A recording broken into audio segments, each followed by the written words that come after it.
Well, and that's a good segue into this, and we are going to get into what you do in your offices individually when that specialty case comes about, when you decide to go into multifocals, how you handle the patient, and the way we're talking about multiple visits and whatever you do. We want to get into that so that our colleagues understand a little bit more too about what we do, and then they can decide. But speaking directly to our colleagues, we obviously are in agreement that monovision maybe ought to be a thing of the past and go away. But really, why do you think it isn't? Why do you think it's still the most prevalent form of correction out there when it comes to presbyopic use? And don't you think that all doctors today should be using multifocals versus mono? Absolutely, John. The way that things have always gone is what I know I'm going to stick with. And if it's going to take me a little bit of time to learn about something new, I may not want to put the time in. And I think that may be a perception by a fair number of people who are still fitting monovision. And let's be honest, I mean, if a person is emerging into presbyopia and they're in their early 40s, monovision's not that difficult to fit. And so for a lot of the doctors out there, they just feel that this is an easy transition. But looking forward beyond the early emerging years of presbyopia, monovision becomes a lot more problematic, it becomes a lot more difficult, it becomes much more bothersome visually to our patients. And so looking forward into those additional years, putting that little bit of work in the early components of when a patient is emerging or just developing into presbyopia, I think we can make a huge impact on them in the long term. I think that's why we may be still seeing a lot of presbyopia out there. And again, let's be honest, it's a bit more difficult to fit a monovision patient that has been established and relatively, maybe even they're having a little bit of some problems into multifocals, because we kind of have to reset their whole visual system than it is to just switch them right over to multifocals. So it may be the work that needs to go into it that a lot of practitioners aren't ready to do that. And that's unfortunate. I think that gets back to what Jack was saying before. I think there's definitely a difference between easy and comfortable. Right. I'm very comfortable fitting multifocals. I'm not going to say that it's an easy fit, but I feel comfortable doing it. Absolutely. And that comes with time. That comes with doing it. It comes with experience. Right. And I think there's a trap. And Dave, you alluded to it perfectly, and it's somewhat inertia. Is you have that patient who comes in 41, 42, let's say they're in a minus 575 and they're starting to have reading. Well, okay, we can put them in a 550. One lens, we can move it into a 550, maybe a 5 1/4, just so they can pick up a little reading right now. It's easy, it really didn't affect their distance vision all that much. Next time they come in, well, okay, we can just dial it back. Then before you know it, they have a diopter and a half splay between the two eyes, and you put them in monovision. They're in monovision. And you're right, you go to make that switch, and it's a much harder switch than if at the day that they were emerging at 42, 43, you said, okay, look, I think it's time for us to make a change here. Go whole hog, fit with a multifocal lens, fit with a low ad or something that gives them what they need, rather than just shirking your responsibility to the patient and saying, well, if I just undercorrect a little bit, they'll be fine for this year, they'll be fine for next year, because you find yourself 7, 8 years down the road having to do a much harder transition. To do. Well, so that's why.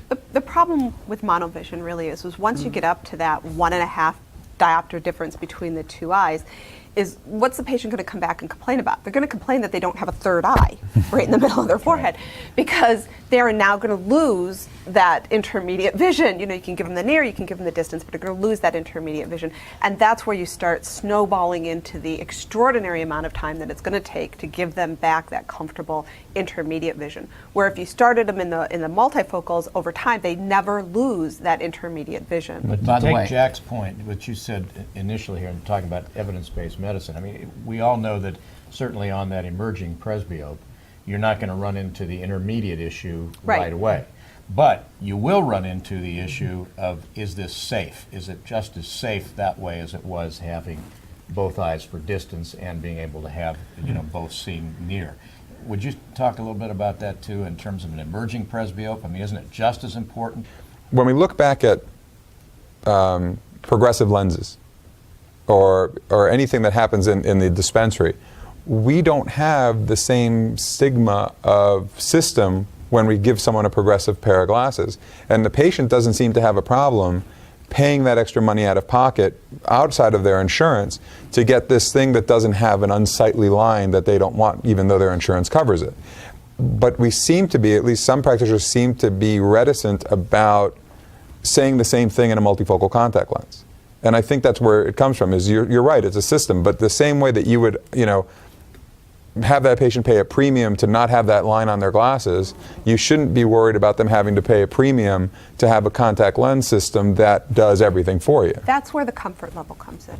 And that's where I think we're starting to reach a critical mass right now, where people want it and it's expected, and it becomes less of a conversation because people understand that this is where I want to be and this is where I want to go.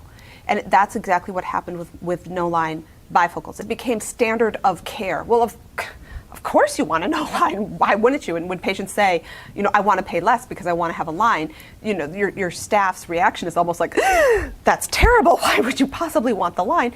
And I think that's where we need to be with multifocal contact lenses, where people, well, why wouldn't you want that? Right, and Don't also, you want what's best? On the same token, we all have that one patient who's still in multifocal, or I'm sorry, in monovision, who will say to us, can't you make a pair of glasses that does this? Sure. And we all roll back the same way, like, who would ever do that in a pair of glasses? But yet we do it in contact lenses all the time.